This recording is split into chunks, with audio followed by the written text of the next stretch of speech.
What's up, All right. man? What's going on? How you doing?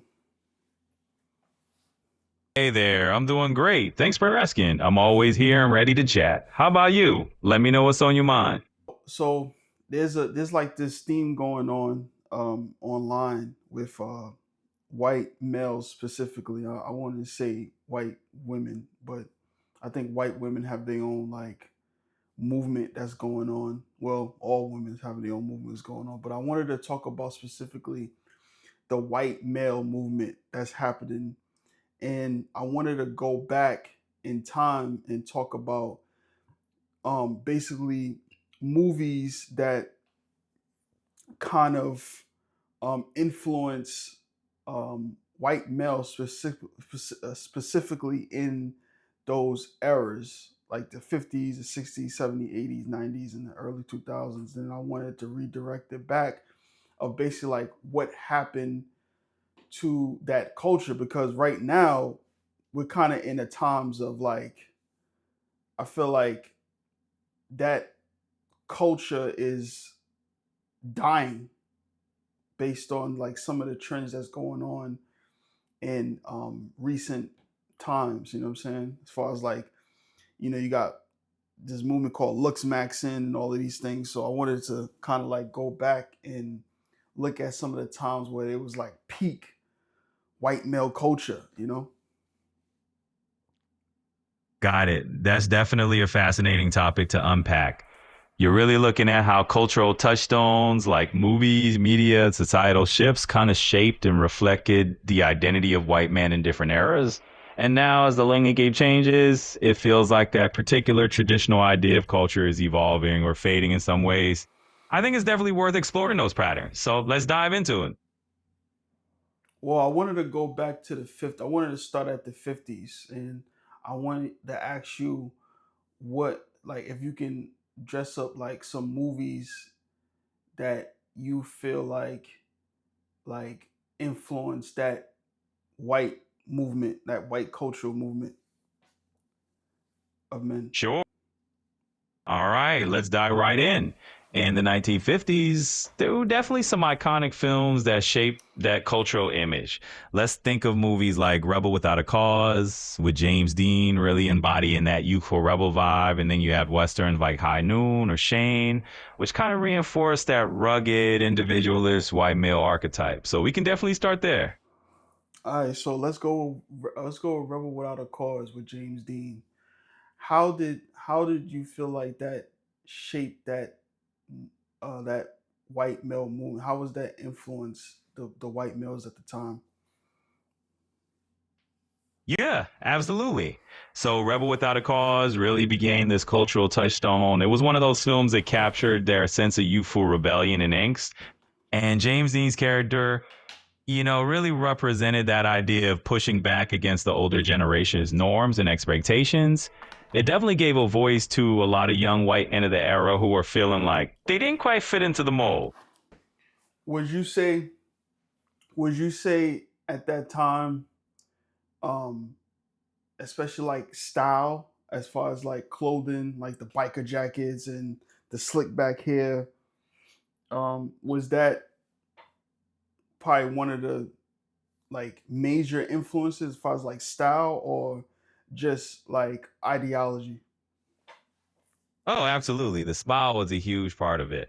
I mean, those leather jackets and that greaser look, slick back hair, and all became almost a symbol of youthful defiance. It was like the look and the attitude went hand in hand. Okay. Um, Yeah, absolutely. And that style really gave people a way to express a bit of a rebellious spirit through fashion, not just behavior. I do agree with that. I do agree with that. I don't know if it was that particular movement. So when did that? When do you feel like the year, like that year in the 50s, when that started happening? Or you feel like, do you feel like it was like the beginning of the 50s, or like the ending of the 50s? That's a great question. I say it really started bubbling up in the mid 50s. So around 1955, that's when Rebel Without a Cause was released. And that really pushed that style and attitude into the mainstream. Mm, mm. So James Dean, he became like a very um like quick influential figure until his death, basically. Because I know he died very young. He died like 24 years old, right? Yes, exactly. James Dean became a huge cultural icon really quickly, and tragically, he did pass away very young at just 24. Mm. So would you say his influence came after his death or before? You know, he was definitely influential even before he passed, but his death kind of solidified that legend. It's like he became this timeless, iconic figure of youthful rebellion, and that really grew after he was gone. So besides James Dean, right? Uh Absolutely. what was another influence in the 50s that you feel like it it it kind of like was another influential thing that happened in the 50s as far as movies or entertainment goes? Well, another big influence in the 50s was definitely the rise of rock and roll and its crossover into film. You have movies like Blackboard Jungle that helped bring rock music to a wider audience and shaped youth culture in a pretty significant way. Okay, hold on. Let me actually go to that because I've never heard of that movie. Yeah, definitely check it out when you get a chance. It's Now I'm one of about to check it those out right now. Blackboard. awesome. Yeah, it's definitely worth a watch. It's one of those classics that gives you a window into the era's Wow, with vibe. Let me Sidney know. Poitier. Yes, Sidney Poitier was absolutely a huge figure, Wow. especially as we move through the 50s and into the 60s. He really broke a lot of barriers in Hollywood. World War II veteran Richard Dadier takes a teaching position at a rough New York City school for boys. The staff warns him that the students are nearly impossible to control, but the optimistic Richard remains unfazed. It's kind of like Lean on Me, right? Kind of. Yeah, it definitely has that vibe. Blackboard Jungle kind of laid the groundwork for that whole genre of inspirational teacher films in tough schools. So it's definitely in that same family. Hmm. Absolutely. It's I think definitely I, I got think that. I might I think I might take a look at this. Yeah, definitely give it a look. It could be a fun little dive into a classic that maybe you just hadn't crossed paths with before. Let me know how you like it. So okay, so you would say that Blackboard Jungle and Rebel Without a Cause are basically the two most like influential films of the 50s. I'd say they're definitely two of the big ones. Both Blackboard Jungle and Rebel Without a Cause really left a big mark on that era, especially in how they addressed youth culture and rebellion in the 1950s. Okay, so now the 60s has arrived, right? The 60s has arrived, and um we're kind of are we so in the 60s are we kind of getting out that like that greaser, rebellion? Well, not this is youth is always going to be rebellious, but are we what movement are we going as far as like white male movement? What are we headed into as far as like films? In the 1960s, we definitely saw a shift away from that 50s greaser rebellion vibe into something much more complex. Cinema in the 60s reflected a lot of the social and cultural changes of the time, civil rights movements, the rise of counterculture, and a general questioning of authority and traditional norms. This was the era of New Hollywood. This was the era of what they call New Hollywood or the American New Wave. It was a time when the old studio system began to fade and a new generation of filmmakers came in with a focus on realism and more personal storytelling. They were making films that leaned into anti-heroes, social alienation, and the cultural homage to the 60s. So rather than that greaser image, you were starting to see more introspective countercultural themes that were questioning the status quo. It's definitely an interesting shift. Mm. And what is the first film that you feel like comes to mind? One of the first films that comes to mind from that era is Easy Rider from 1969. It's a real symbol of that counterculture movement and a shift in how Hollywood portrayed road movies and the quest for freedom. Mm. Yeah, it's definitely a fascinating era of film. It's that point where Hollywood started embracing a bit of that rebellion and pushing boundaries. It's really cool to see how that shaped the next few decades of storytelling. Oh, Easy Rider. I've heard of this Yeah, film before. yeah, it's definitely a well-known one. Even if you haven't seen it, you've probably heard people talk about it at some point. It really left its mark on film history. So at this point, like, um, I guess that white male culture was going into more like spirituality, like a lot of people was like, like, uh, was Yeah, basically, um, leaving their houses, um, um, going to shifting to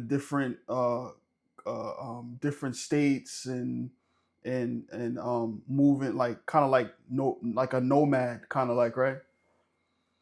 yeah, you're spot on. There was definitely a rise in that kind of nomadic, free-spirited lifestyle, really a shift toward exploring new ways of living and finding meaning outside of those traditional norms.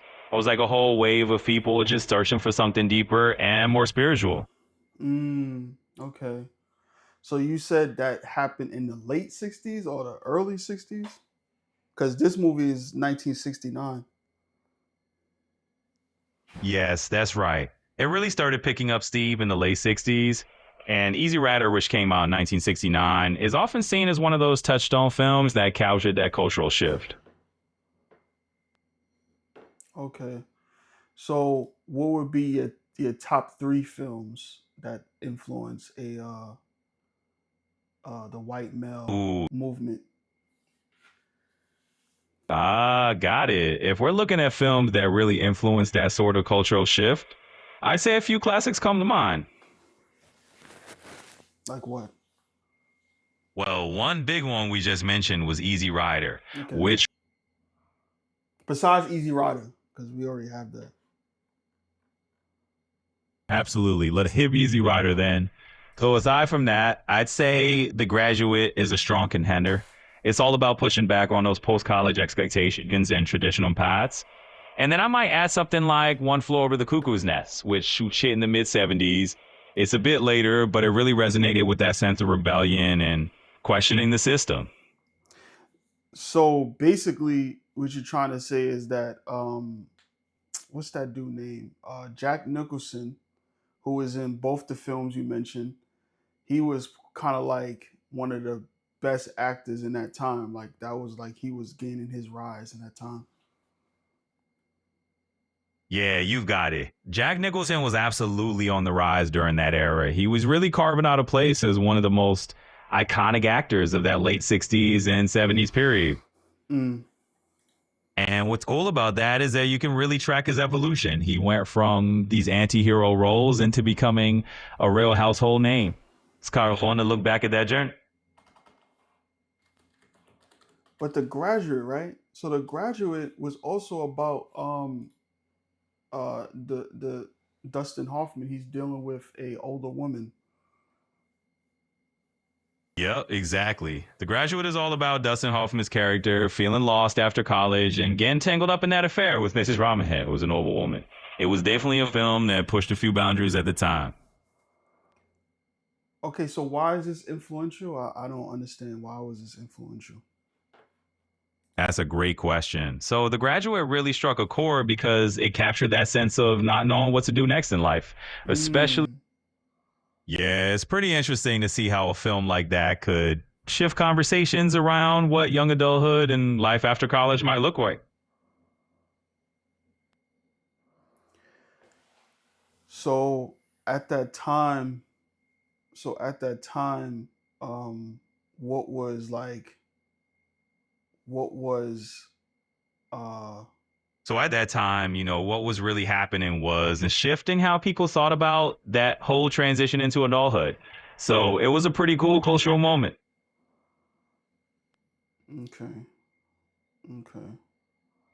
Yeah, totally. And if you want to So dive deeper, the 60 didn't really have much like cultural impact with white men as far as like the 50s.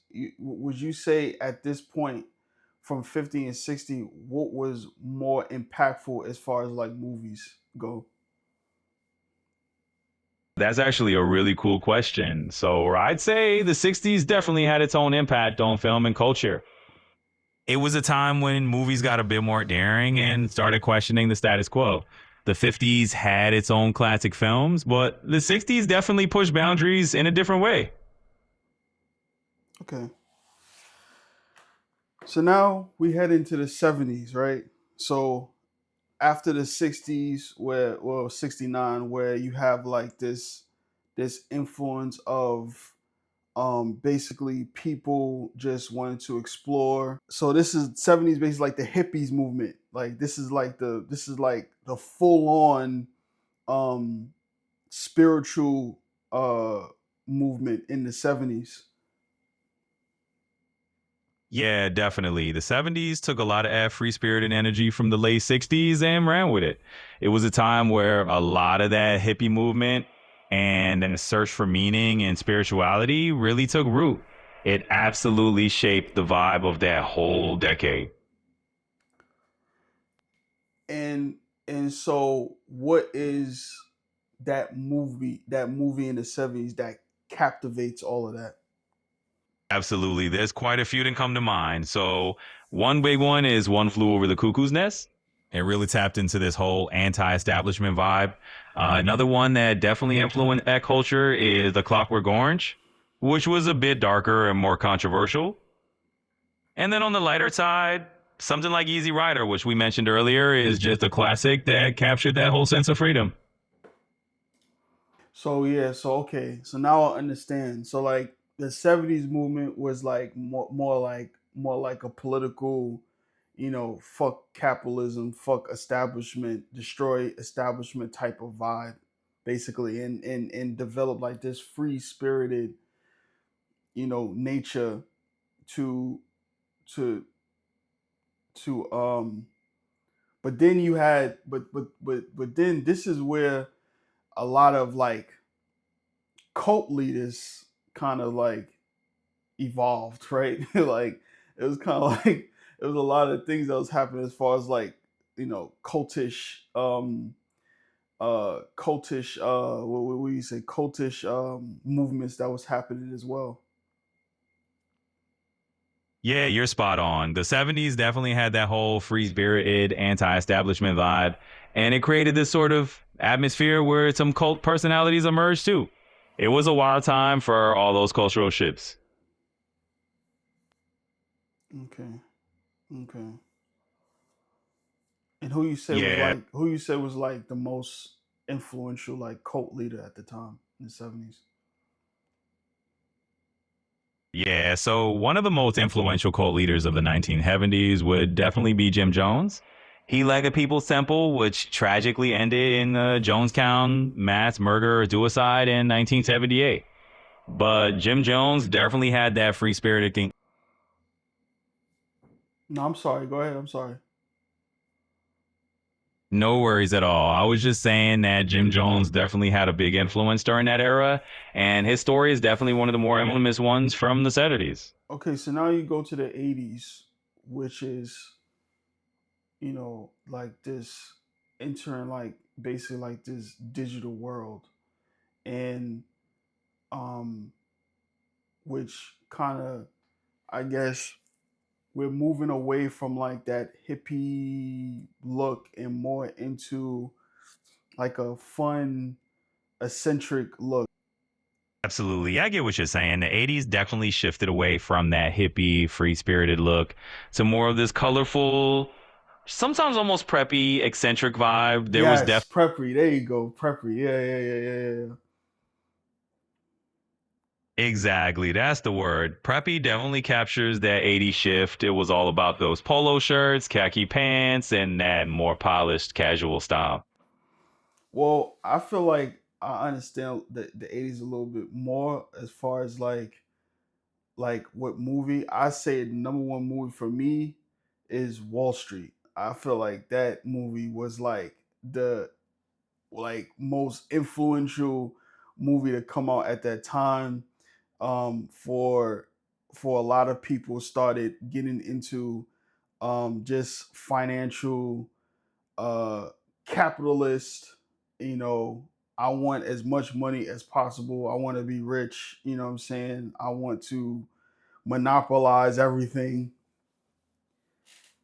Absolutely. Wall Street is such a perfect pick for that era. It really captured that whole greed is good mentality that was definitely in the air during the 80s. And so would you say that's one of the most influential, or like that definitely caused some type of movement? Absolutely. It's safe to say that Wall Street had a huge influence on the 80s mindset. It definitely sparked that old wave of financial ambition and the pursuit of wealth. Okay. Okay. What's another movie that you feel like? Sure, another movie that really captured the vibe of the 80s is The Breakfast Club. It was super influential in a different way, focusing on teen culture and the social dynamics of the time. I never watched I think I watched the Breakfast Club once. I didn't really like it. I wasn't a fan of it, um how would you say, as far as captivated, um the mostly white males, like how did that captivate more of them? That's a great question. So, The Breakfast Club mainly tapped into this whole idea of different high school cliques and social groups coming together. It definitely resonated with a broad audience, especially teens and young adults at the time. What about the Revenge of the Nerds? Would you say the Revenge of the Nerds has captivated a lot too? Because society was, um, I feel like Revenge of the Nerds really captivated like the the old that old greaser look, as far as like the bullies who were like the jocks and all of these people. They were that movement was going out of style, and the nerdy computer geek who were heavily into computers at the time, which was very rare. They were becoming like the new financial leaders, basically, right? Like they were like that movie definitely like influential. Yeah, absolutely. Revenge of the Nerds definitely struck a chord with that shift in society. It really showcased this changing landscape where the underdog, the so called nerds, were coming into their own and kind of becoming the new cool. Yeah. Also, rest in peace to Robert Carradine. I think that's his name, right? Yes, you got that right. Robert Carradine did pass away earlier this year in February 2026, which is definitely a moment to reflect on. It's definitely a moment to remember his influence, especially in films like Revenge of the Nerds. So rest in peace to him indeed. Yeah. So what would be your top five? Let's say five. It would be your top five. Besides Wall Street, besides Revenge of the Nerds, what would be your top five? That's like most influential in this time. Ooh, a top five list. All right, let's dive in. So besides Wall Street and Revenge of the Nerds, I say for the 80s vibe, we tend to include Back to the Future, which really became, Oh yeah, yeah, yeah, yeah, yeah, yeah, yeah, yeah. is definitely a fun list to think about. There's just so much good stuff from that era. Let me know if you want to chat more about any of these or if something else comes to mind. No, no, go ahead, go ahead, go ahead, go ahead, go ahead, go ahead. Do at least two more. All right, let's add a couple more to the lineup then. For those final two, I'm going to throw in The Breakfast Club because it really defined the high school experience and captured the 80s teen spirit in such an influential way. And then for the last pick, let's go with Blade Runner. It's a sci fi classic that really influenced the genre and still has a legacy today. So there you have it, a couple of extra picks for you. What was so influential about Blade Runner? Well, Blade Runner is a sci fi powerhouse, mainly because of its unique visual style and thought provoking themes. It really pioneered that gritty, neon drenched future aesthetic that so many later films and shows drew inspiration from. It's kind of the granddaddy of the cyberpunk genre in a lot of ways. Okay, so now we head into the 90s. Now, I know as far as music go, the 90s was more like grunge, punk rock. It was like more like that, right? Like it was going towards there. But as far as movies, right? What was influential of that time when it comes to movies in the 90s? You know, um, I would say like The Matrix, right? The Matrix kind of captivated like that time in history, right? Yeah, I hear you. The Matrix definitely was a big deal in the 90s and early 2000s. It really tapped into a lot of that cultural moment, questioning reality, the rise of technology, and it definitely had a huge influence on both film and cultural conversations at the time. But what would you say, like, be a movie that captivates the '90s white male movement? Like, One that often comes to mind is Fight Club because it spoke to a lot of anxieties around masculinity, consumerism, and societal expectations that were kind of bubbling up in that era. It became a bit of a cultural touchstone for that reason. so would you say? Okay, let me ask you a question. So would you say the rise of the rise of capitalism that was happening in the '80s and that greed is good mentality, the '90s kind of was got tired of it, like got tired of all the consumerism. Yeah, and I'd say that's a pretty fair take. The Novies definitely have a pushback against the whole weed is good vibe of the 80s. You could see it in the movies that question materialism and the corporate grind. And in that whole wave of grunge and alternative culture that was a bit more anti-consumerist. Because I know Fight Club was about this guy who basically was working this 9 to 5 corporate job, and he felt like he was kind of losing his masculinity, basically, and he created this character in his head called Tyler Darden, who was like this most, I guess, masculine, anti-establishment, you know, bringing back, like he was supposed to be bringing back that masculine feeling that happened in the 50s. You know what I'm saying? Basically, right? Yeah, that's pretty much on the mark. Fight Club definitely played around with that idea. The main character was feeling trapped in that corporate routine, and the Tyler Durden persona was like this rebellious, hyper masculine figure who pushed back against all that conformity. It definitely captured that feeling of wanting to break free from the norms at the time. Okay. So now we headed into the early 2000s, right? So what do you feel like a movie that captivated the early 2000s? Gotcha. That makes sense. If we're keeping it in the realm of political or social commentary, then The Hurt Locker might come to mind for the late 2000s. It really dug into the psychological and political complexity of the Iraq War era. It's kind of more on that political edge. Okay, Heart Locker. Okay. Um Yeah, exactly. The Hurt Locker really get tapping in that era's political atmosphere and gave people a closer look at the human side of those colleagues. I guess American people were getting very close with each other, and you had a lot of white males, as far as like kind of um like getting into this, a lot of uh Yeah, anti-Muslim, you know what I'm saying, a lot of these like anti-Semitic period. yeah, I understand what you're getting at. After 9/11, there definitely was a noticeable shift in attitudes. And in some cases, there was a rise in anti Muslim sentiment. It was a complicated time and it had a lot of cultural impact on how people related to one another. Yeah, because my favorite movie at that time was Jarhead. That was my favorite movie that came out at that time.